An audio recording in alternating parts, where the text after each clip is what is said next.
In this video, I'm going to solve this second order homogeneous differential equation. Y double prime plus 2y prime plus 7.25y is equal to 0 with initial conditions y of 0 is equal to 3 and y prime of 0 is equal to 2. This equation has characteristic equation that has complex roots. Okay. Now, it's a homogeneous differential equation and it has constant coefficients, just for reference. Now let's go ahead and solve the equation. So let's say our solution will be y is equal to e to the power rt, which is our standard assumption for solution for these types of equations. So y prime is going to be r times e to the power rt, and y double prime is going to be r square times e to the power rt.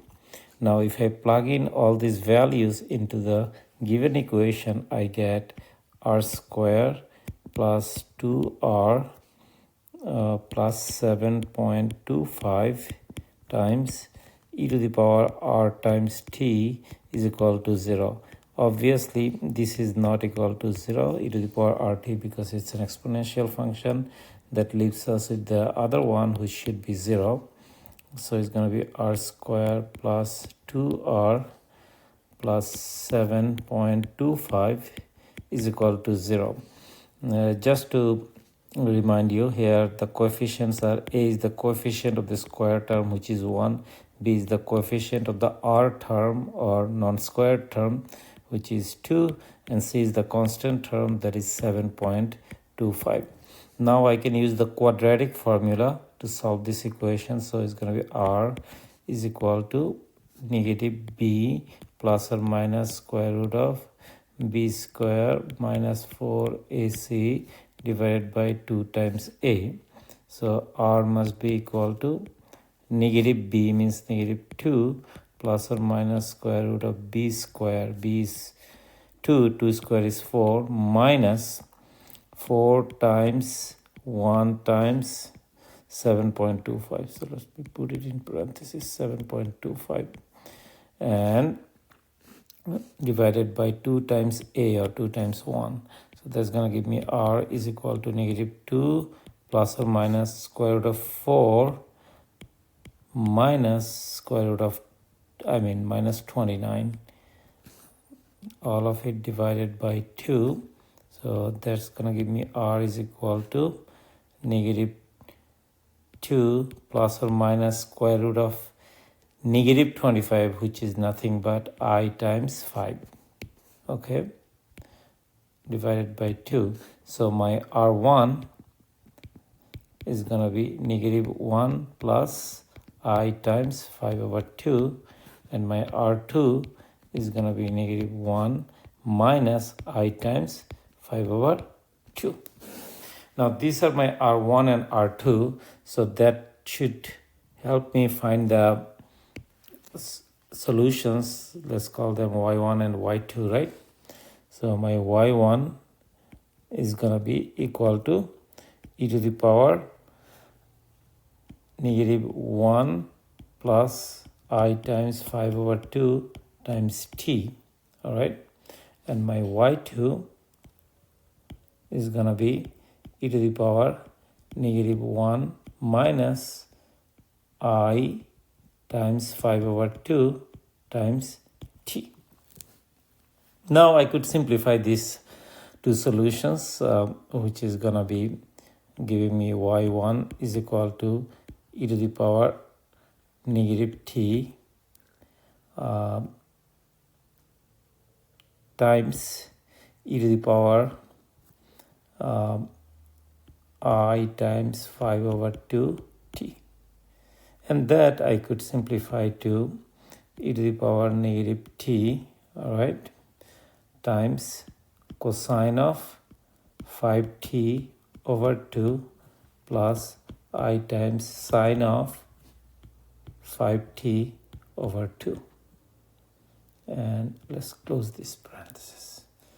So that's my y1, and my y2 is going to be, again, similarly, e to the power negative t times e to the power negative I times 5t over 2. And the difference between y1 and y2 is going to be the sign. Okay, so it's going to be e to the power negative t times cosine of 5t over 2 minus I times sine of 5t over 2 and close parenthesis. Now y1 and y2 are solutions of the given differential equation, and now any linear combination of these will also be a solution.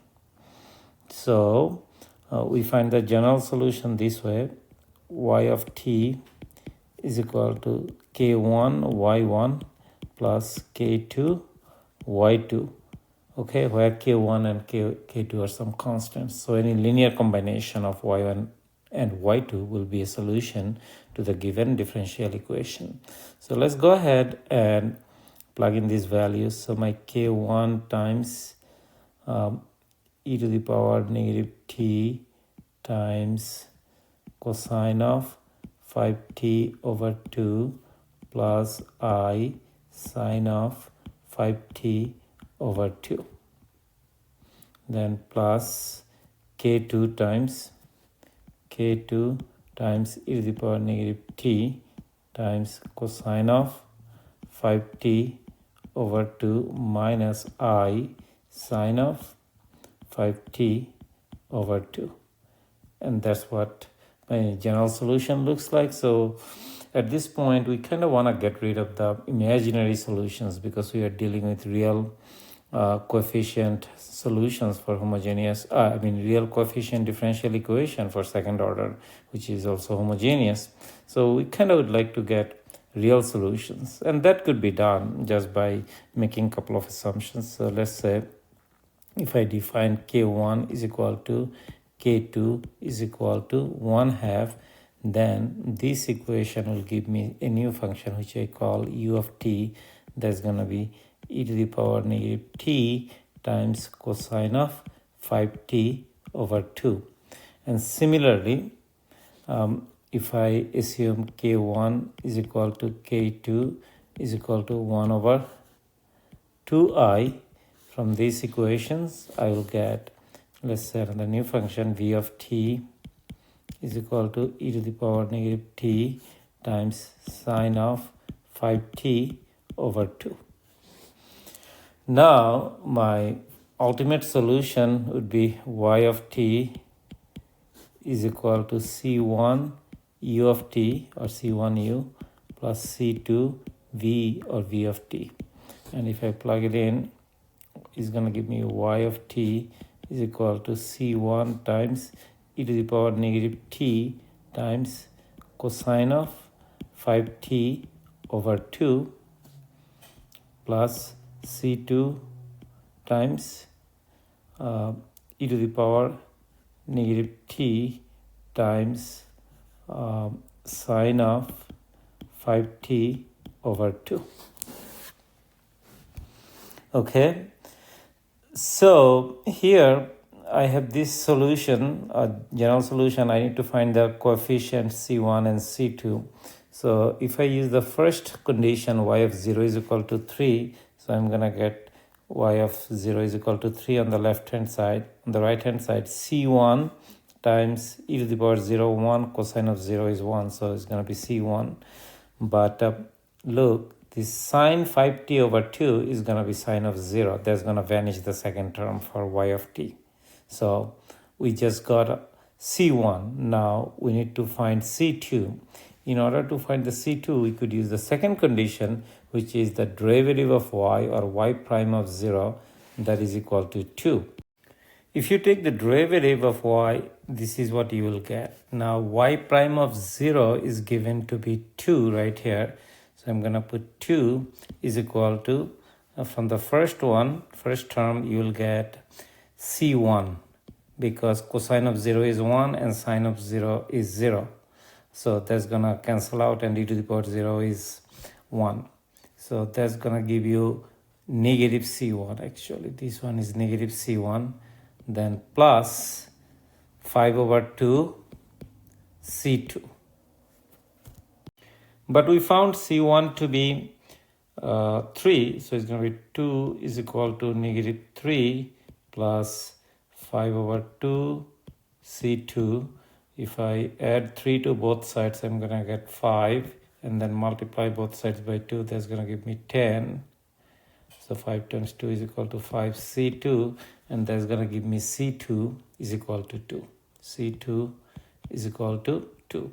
So I found the C2 is equal to 2, C1 is equal to 3. So my final solution is going to be y of t is equal to C1 3 times e to the power negative t times cosine of 5t over 2 plus 2 times e to the power negative t times sine of 5t over 2.